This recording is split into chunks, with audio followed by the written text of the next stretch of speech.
The Egyptians left a remarkable legacy. Their monuments and great works of art still astound us today. This program will reveal another surprising aspect of Egyptian life, their weapons of war and their lethalness on the battlefield. Archaeologists have found evidence of some of the most incredible ancient battles ever fought, changing much of what we thought we knew about the ancients. This is the story of the battle for supremacy between the superpowers of the ancient world.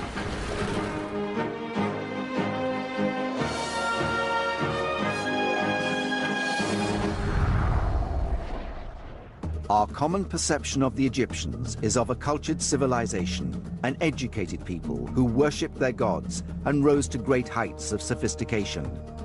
Yet there is fascinating new evidence which reveals that they were also a warfaring people who developed advanced weapon-making techniques, including flexible metal body armor and deadly axes and swords. Some of these weapons would be used for the very first time in history, and some of the battles they fought were on a truly massive scale. The greatest of all was the magnificent Battle of Kadesh, fought between the Egyptians, commanded by Ramses II, and the Hittites, led by King Muwatalli.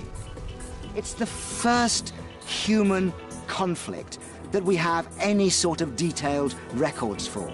Even by today's standards, it was a huge battle with thousands of charioteers. It's not inconceivable that we could be thinking of a total chariot presence in excess of 6,000. Both the Hittites and the Egyptians would bring new advanced weapons to the battlefield. You could almost compare the situation between the Egyptians and the Hittite Empire to the Cold War between the United States and the Soviet Union in the second half of the 20th century. The Battle of Kadesh is the defining moment in the reign of the great Egyptian pharaoh, Ramses II. Imagine coming to the throne as a young man. New powers had grown up around Egypt who were encroaching on the boundaries of Egypt, and Ramses had to face this threat head-on. Through his skill as an astute commander, Ramses protected the lands of ancient Egypt, allowing his people to flourish. The critical factor was ensuring the security of Egypt's borders. Egypt was a beautiful country. The great Nile River fed the surrounding lands, making them rich and fertile. For thousands of years, the Egyptians enjoyed the benefits of this bountiful location. But there was a major problem. Due to the country's exposed position in the east of the Mediterranean, the lands were susceptible to attack from enemy raiders crossing over from nearby territories. If I could choose a place to live in antiquity, I think Egypt would be the place to live. And one of the main reasons is because Egypt had plenty of food. In the Bible, you read stories of people traveling to Egypt because there's famine in their own country. By around 1200 BC, the Egyptians had a powerful neighbor who posed a specific threat. The hostile civilization, the mighty Hittites. At its zenith, the Hittite kingdom controlled large swathes of the country now known as Turkey, as far east as the Euphrates River and as far south to the Egyptian border to the lands we now know as Syria. The earliest record of their existence is from 1900 BC, and they were a powerful force for over 700 years. Yet their magnificent empire was almost lost to history. For thousands of years, little was known of their civilization, until a series of remarkable discoveries were made in Hattusha, Turkey, in 1905. This amazing site is still producing a constant stream of evidence of weapons and ancient architecture. Archaeologists have now used the data to recreate these imposing city walls, giving us a glimpse of the impressive size and power of the city. The empire, the state, can document its power by building and sustaining these large monumental walls. Some features of these walls are maybe comparable to present-day representative buildings like, let's say, the White House in Washington or other state buildings all over the world, which are also built to represent and document the power of a given state. We now know how important the ancient city of Hattusha was and what a military powerhouse the Hittites had become. They had to have a large, powerful, well-trained and well-organized army. It was one of the key factors in their policy. Archaeologists have discovered some rare and intriguing finds which show the Hittites' level of craftsmanship in their weaponry, including superb bronze arrow and spearheads, cutting knives, and an extremely well-preserved 3,000-year-old axe head. One particularly revealing find is a magnificent stone carving found on a wall 10 miles north of Hattusha, which shows the curved swords used by the Hittites in battle. These gods are depicted all the same, holding a sickle sword. We think that the sickle sword is a significant weapon of the Hittite army.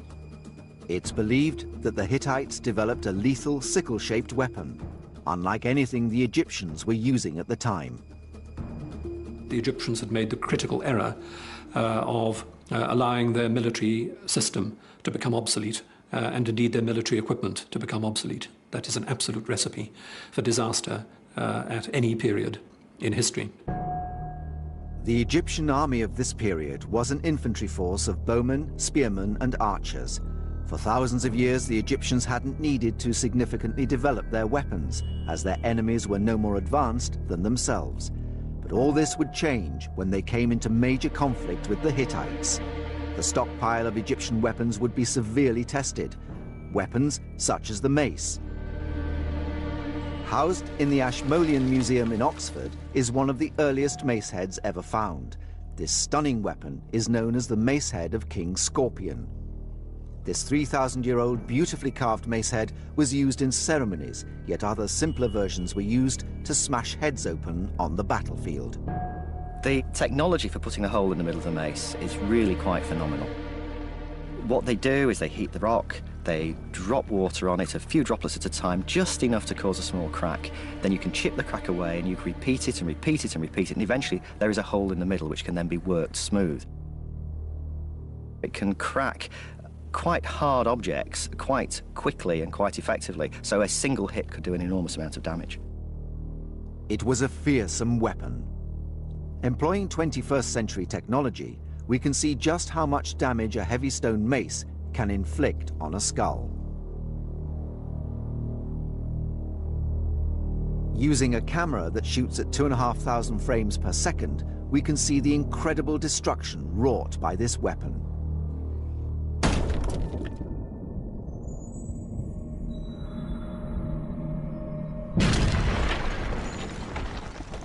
For thousands of years, it was wielded by Egyptians in battle as one of the most important weapons they used against invading enemies. But when armies that wore metal helmets reached Egypt's borders, the mace became useless. Strong helmets constructed from a composite of metals protected enemies against the mace. Having seen the effects of the mace on an animal skull, now see how much damage it inflicts on a metal helmet.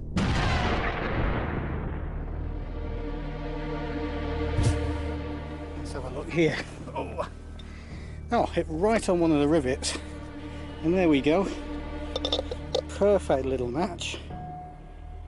It's not really penetrated though, bit of a headache, but you might survive that.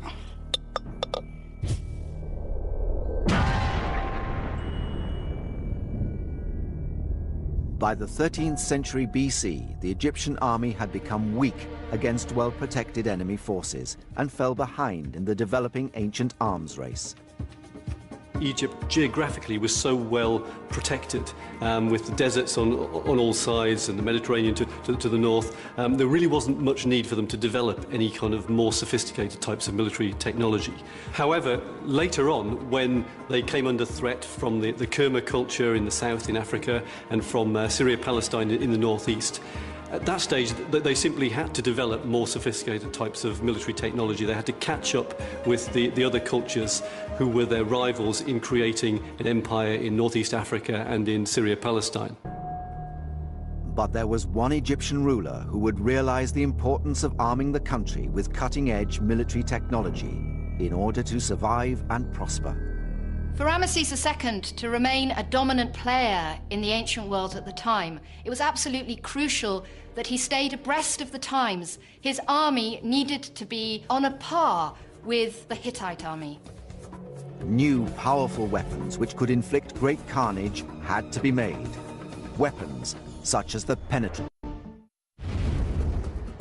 By 1200 BC, the Egyptians had become complacent and for thousands of years had not developed their battle techniques.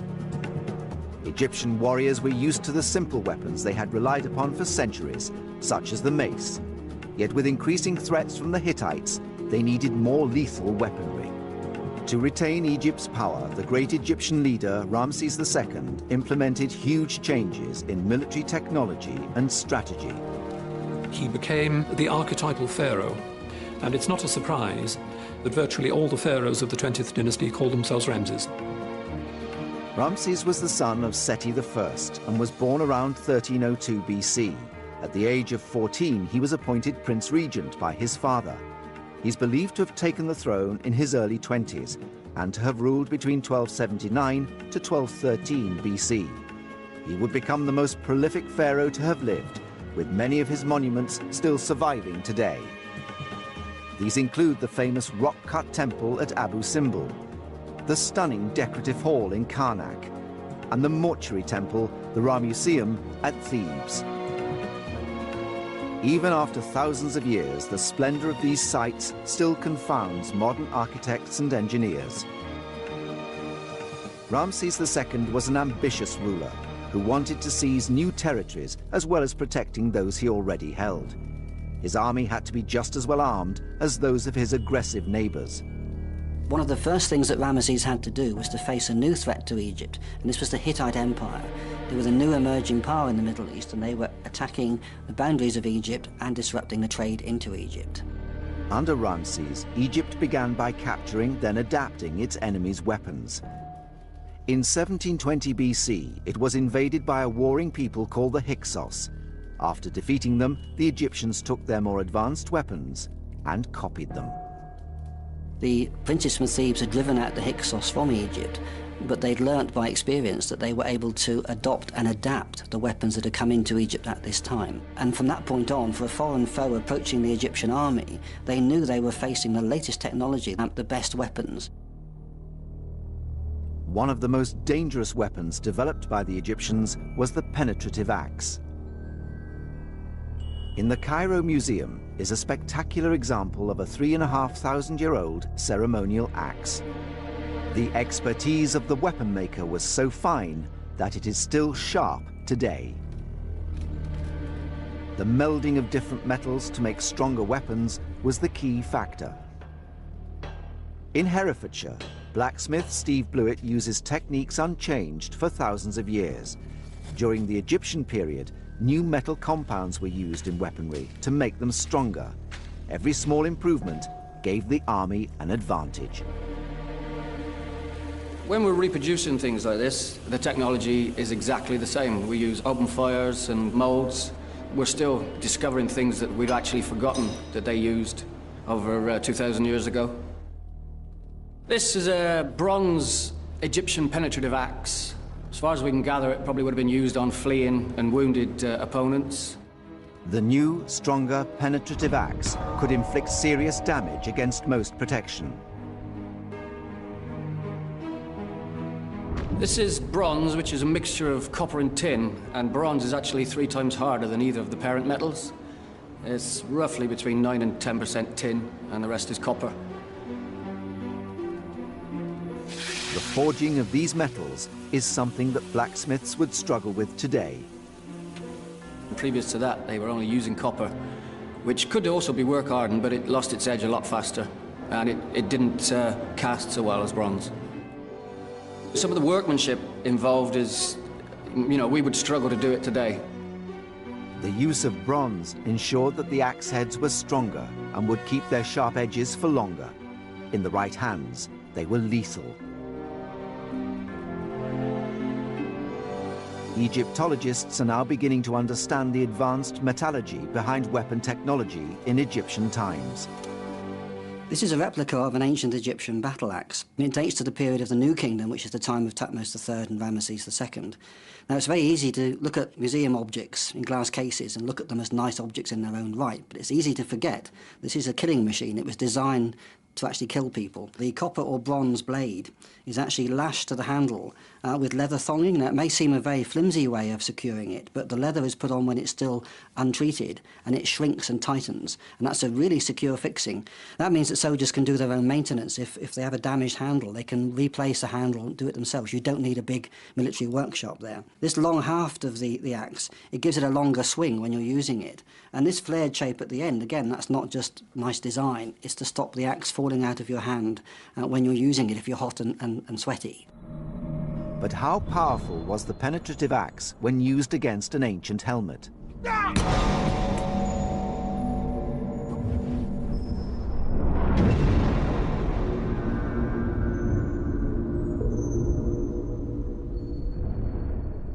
Definitely a better strike than the mace.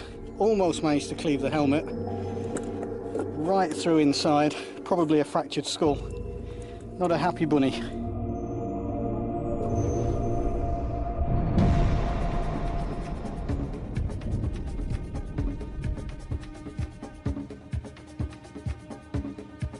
Did soldiers use body armor in battles? Because of the intense heat, most of the body was exposed to the force of bows and blades. Only occasionally were charioteers shown wearing leather bands around their bodies. However, the pharaoh had to be protected in battle. On this ornate chest, Tutankhamun is depicted wearing body armor. Ramses II would also go into battle wearing leather body armor. Yet the Hittites were more advanced, having developed flexible metal armor. This is a replica, this is a reconstruction which was done a few years ago. Each piece is overlapping half of the other one. By making them overlap each other, you get a closed armor, but that is also flexible.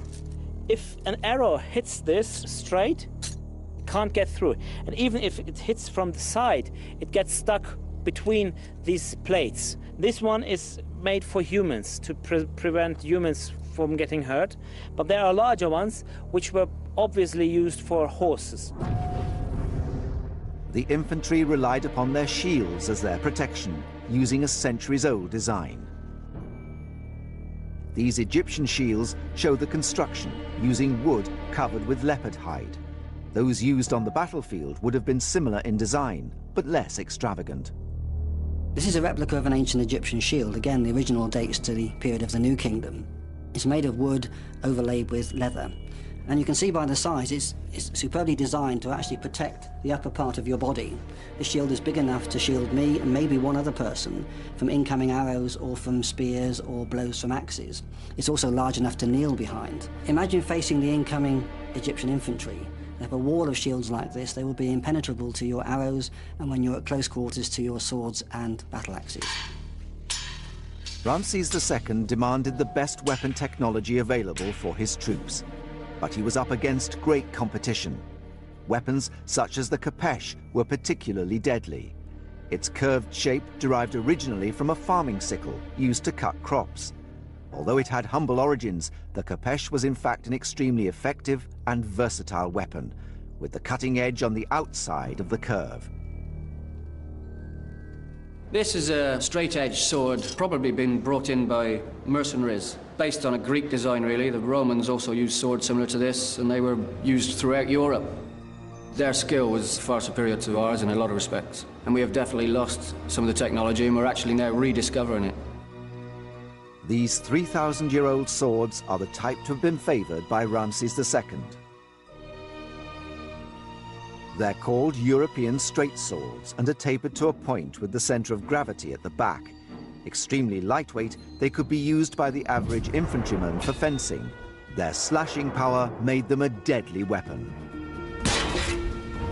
The Hittites and other enemies of the Egyptians favored a straight sword. It's a good thrusting sword, but in open combat it can still be used to slash, so it still has a cutting capacity. It's a dual-purpose weapon.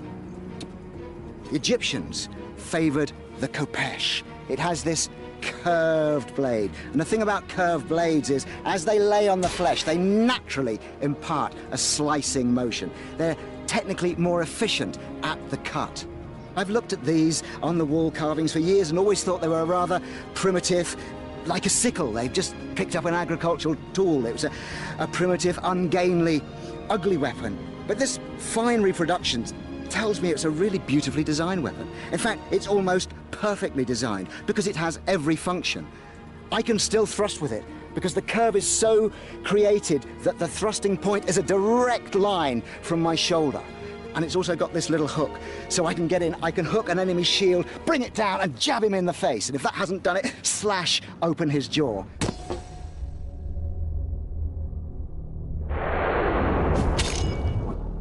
I think this would be my weapon of choice.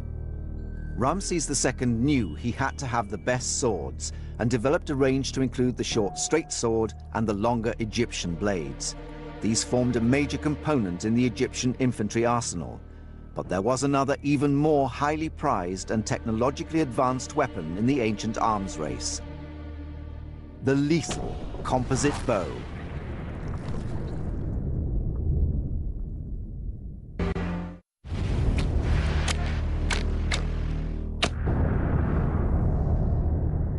In the 12th century BC, Ramses II was building up a powerful fighting force to protect Egypt and conquer new lands. To achieve this, he needed the most advanced weaponry available. One of the most highly developed weapons was the composite bow.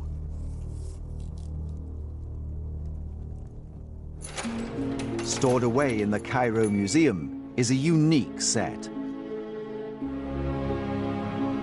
These amazing weapons are 3,000 years old and have been magnificently engineered.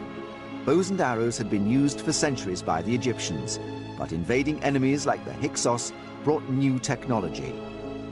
You have the Hyksos coming in with their compound bows, confronting the Egyptians.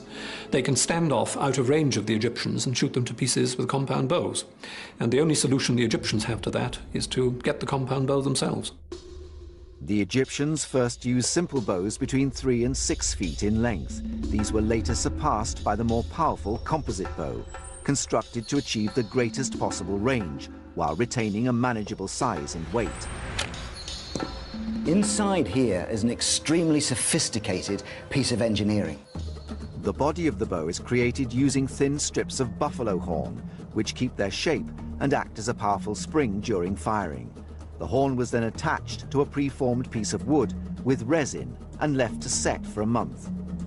Once that's set, then the string comes off, and that's a bonded unit. Your horn's there. You've got a powerful spring, but there's so much energy locked up in there that it will explode on release and could break.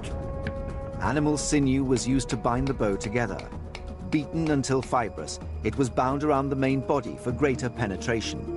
These are incredibly strong fibers that resist tension. And eventually, it's going to look something like this. And this is then layered on the composite of wood and horn, and it gives strength and protection to the whole structure. All the elements of the bow were held together using a resin glue derived from fish, but this took a very long time to set. This is going to take something like 18 months to 2 years before it sets to the right and stable consistency.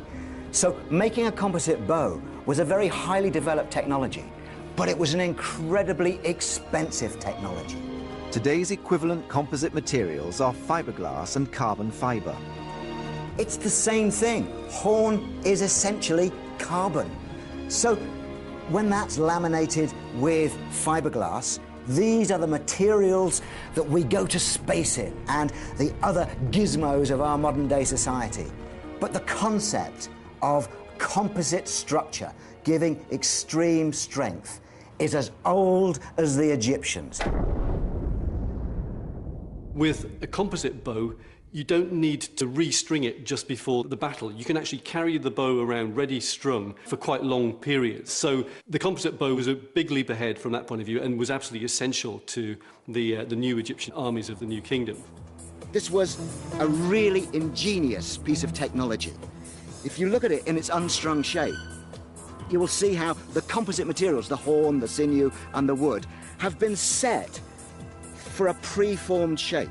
So you can see these limbs are already set as a spring, so that when I string it, you've already loaded the spring in its state of rest. these limbs are already straining forward. And you get this wonderful shape that we see on all the wall carvings. And then when I pull it, it changes shape yet again and metamorphosizes into this wonderful crescent arc, full of power.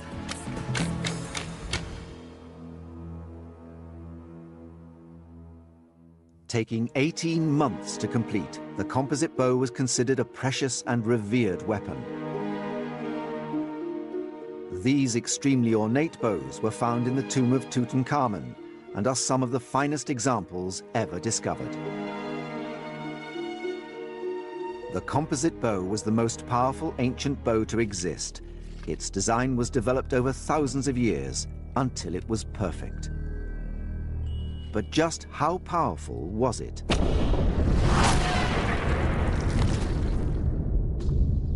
This is a bow of the Mongolian type. It's a horse archer's bow, designed to be used from horseback. These that you see here are sears, and they're held to the bow by the knee, and they extend extra energy to the bow once it's drawn back. They give you a virtually unlimited draw right back across the chest, and that's when the bow really starts working. That's when the sears impart the energy to the bow.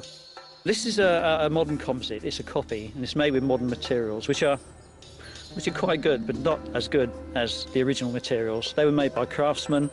They were very, very, very potent. I would say you're probably looking at something twice as powerful as what we use now. The speed of the arrow leaving the bow is incredibly fast. Only when we film at high speed and slow down the image can we see how effective and highly engineered this weapon really is.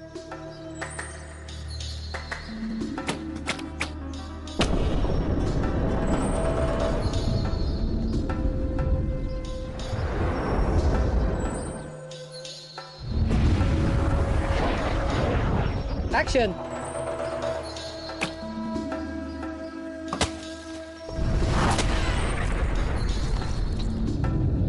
Yeah, you can already see the sears there, the slight sears starting to come in.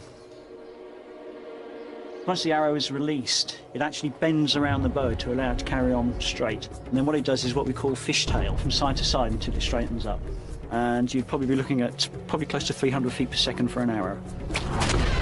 300 feet per second. That's over 200 miles per hour.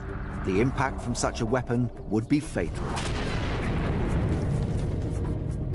Ramses II had amassed a powerful arsenal of weaponry to challenge the Hittites at the Battle of Kadesh. There was one more weapon which would be crucial in the outcome: the lightning-fast super chariot. Chariots became the most important piece of military equipment that a superpower could possess.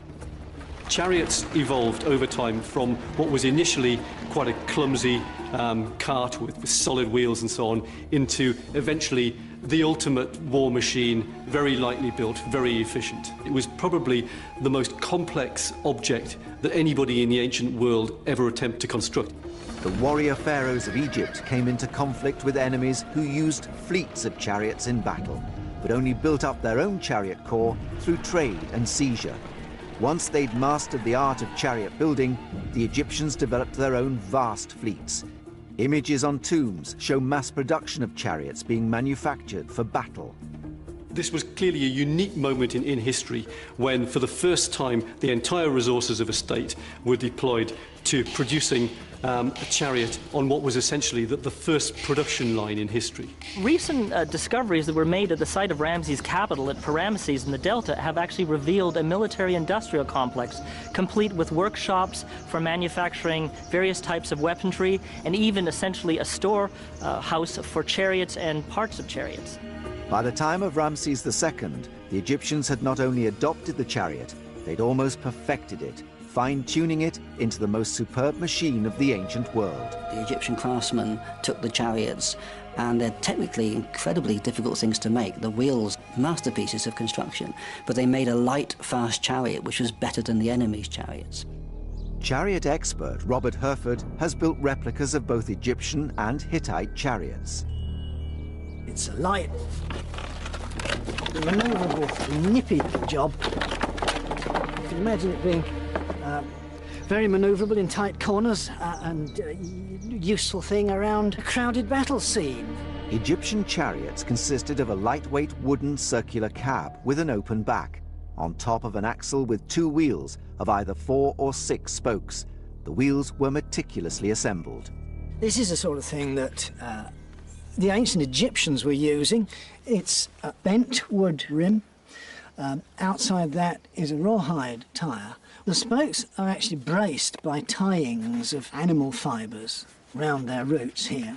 And so that was the way it was done in the Bronze Age. The beauty of the Egyptian chariots was that they were strong but extremely lightweight and manoeuvrable. In contrast, the Hittite chariots were much heavier and more solid, good for charging through ranks, but much slower. Each had its merits. By positioning the axle further back, the Egyptians created a chariot which had a much sharper turning circle, allowing them to move quickly. Yet the Hittite chariot's heavy axle enabled them to carry a 3rd man into battle. Here we have a detail of the Battle of Kadesh, and you have a typical Hittite chariot. It's a larger, heavier chariot than the Egyptians have, holding a 3-man crew. Also typical of the Hittites is this distinctive hourglass-shaped shield. You would have had a driver, a shield bearer, and an archer. The 3rd man's role was to shield his fellow charioteers from enemy weapons. He was aboard to give protection to the archer, because when they were being attacked by other chariots, then it was a question of maneuvering, and the Egyptians would try and get alongside, usually along the right-hand side, where it's difficult for the archer to shoot across the driver. And they would come alongside and shoot at the chariots. The shield bearer could give the archer and the driver some protection to that. The shield bearer also carried a spear. The spear was used to drive off any of the infantrymen coming too close to the chariot. It could, in extreme circumstances, be used like a lance. You could get a Hittite chariot coming up behind an Egyptian chariot, and you'd go for the horses. So the shield man with his spear had a dual function: to fight other chariots and to protect against infantry. You look at the Hittite chariots, and essentially you've got somebody with a spear, somebody with a shield, and so on. They just don't seem to have had the same brilliant conception of the chariot as a way of moving your archers very rapidly around the battlefield. The superior speed of the Egyptian chariots gave them a great advantage. Although only carrying 2 men, they could escape their enemies quickly by moving out of range or make lightning surprise attacks. A superb ceremonial example can be seen in the Cairo Museum. You can see what one of these ancient Egyptian chariots would have looked like from the examples preserved in the tomb of Tutankhamun. And here you typically see a very wide axle, much wider than the chariot car itself, with the wheel set very far back at the back of the cab.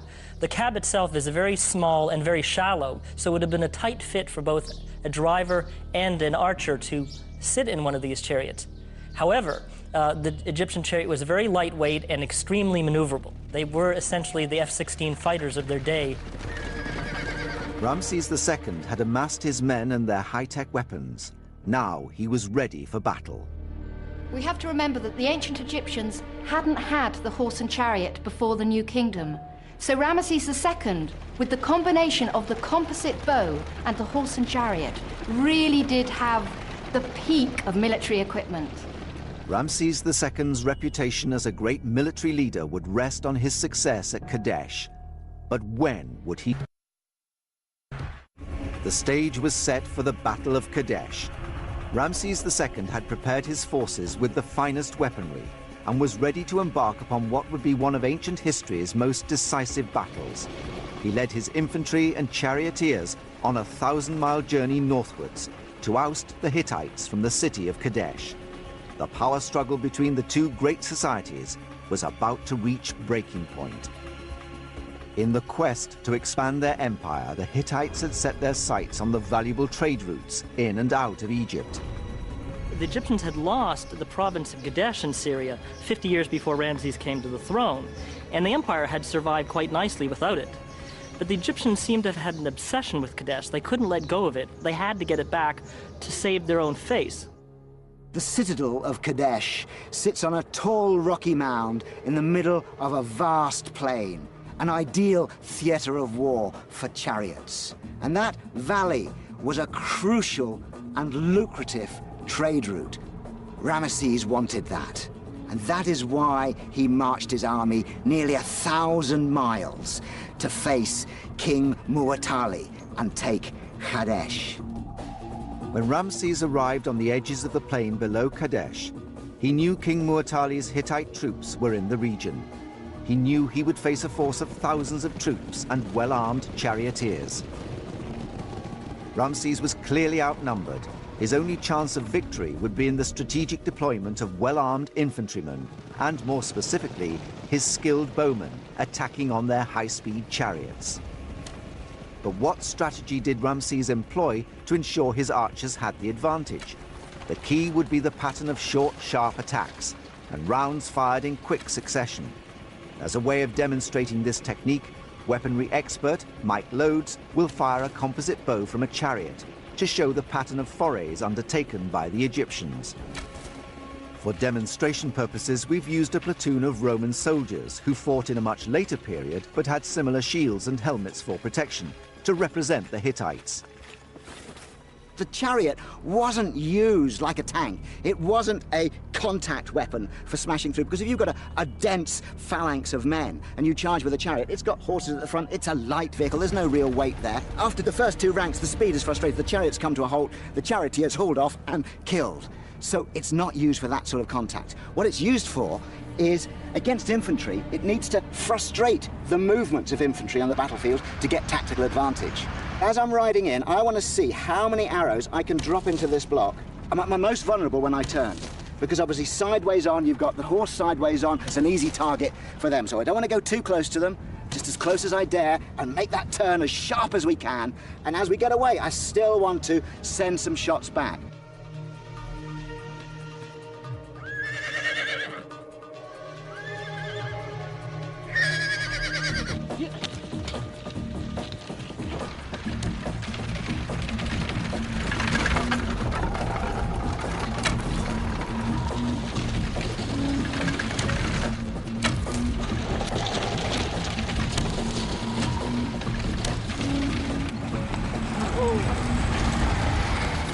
Well, I got 10 arrows into that body of men. Now, 250 meters, you've got to consider riding perhaps a horse's length behind each other. You'd easily get 50 chariots in that loop. So that's a rate of about 1,000 arrows a minute. An Apache helicopter gunship only shoots 1,200 rounds a minute. I mean, it's phenomenal that this ancient technology is close to matching that. Quite extraordinary. Superbly armed and with a well-trained force, a confident Ramses set up camp on the edges of the plain. Yet unknown to him, Mu'tali and his forces were just out of view behind the hill on the other side of Kadesh. Seeing his opportunity, Mu'tali decided to send 2,500 of his troops to attack the Egyptian camp. Just as they rounded the hill, another battalion of 1,000 Egyptians arrived. The Hittites drew their swords and slaughtered most of the Egyptian men in the chaos. Spurred on by their initial success and having made a surprise attack, the Hittites decided to move on to Ramses' camp. The Egyptians would have known very little what was going on until suddenly the thundering chariots appeared in their midst. They were taken completely by surprise. The chariots are a good means of moving people rapidly from one place to the other, and a division of chariots coming towards you are really quite intimidating. Accounts describe how Ramses rallied his troops and led them in a terrifying counterattack against the Hittites. Pursued by the faster Egyptian chariots, the fleeing Hittites were pushed back to their base by Ramses. Now they were headlong, helter-skelter, where Ramesses was pushing them. And Ramesses' account says they had to abandon their chariots and swim for home. They swam like crocodiles, he says. It was a great psychological victory. It's estimated that around 6,000 chariots were locked in combat at the Battle of Kadesh, as many as 20,000 soldiers fighting with advanced weaponry. So now, on the open plain, where chariots can do what chariots need to do, Ramesses defeats them. He really wins that day and drives them across the river. The Hittite leader had seen at first hand the ferocity and determination of Ramses and his men. Witnessing the carnage and not wishing for further bloodshed, the Hittite king Mu'tali called a ceasefire. Ramesses then laid siege to it by surrounding the city with his troops, but it soon became clear that it was almost a no-win situation. The Hittites weren't going to give up, and Ramesses couldn't sustain a siege around the city for a long time. Ramses declared himself the victor and returned home a great hero. The reality is, both leaders agreed to a truce. The Battle of Kadesh wasn't a great victory for Ramesses II.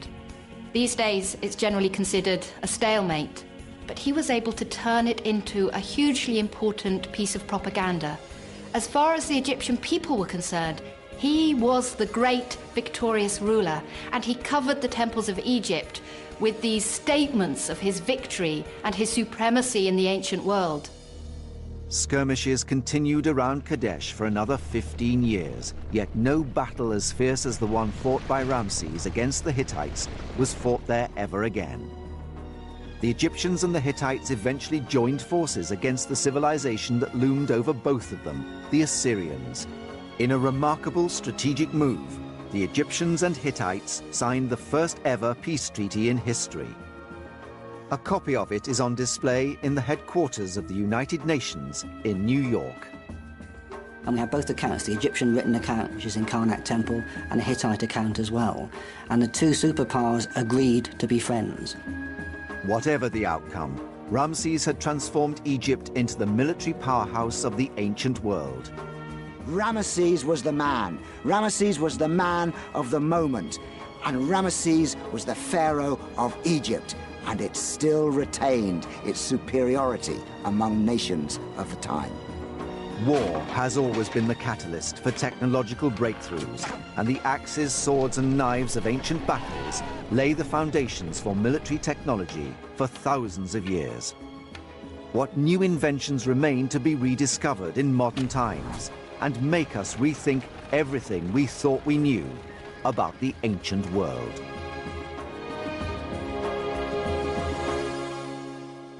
Would be used for the very first time in history, and some of the battles they fought were on a truly massive scale.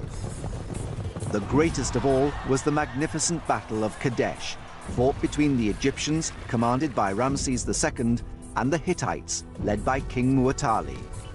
It's the first human conflict that we have any sort of detailed records for. Even by today's standards, it was a huge battle with thousands of charioteers. It's not inconceivable that we could be thinking of a total chariot presence in excess of 6,000. Both the Hittites and the Egyptians would bring new advanced weapons to the battlefield. You could almost compare the situation between the Egyptians and the Hittite Empire to the Cold War between the United States and the Soviet Union in the second half of the 20th century. The Battle of Kadesh is the defining moment in the reign of the great Egyptian pharaoh, Ramses II. Imagine coming to the throne as a young man. New powers had grown up around.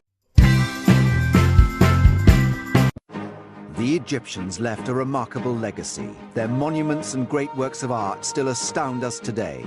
This program will reveal another surprising aspect of Egyptian life, their weapons of war and their lethalness on the battlefield. Archaeologists have found evidence of some of the most incredible ancient battles ever fought, changing much of what we thought we knew about the ancients. This is the story of the battle for supremacy between the superpowers of the ancient world.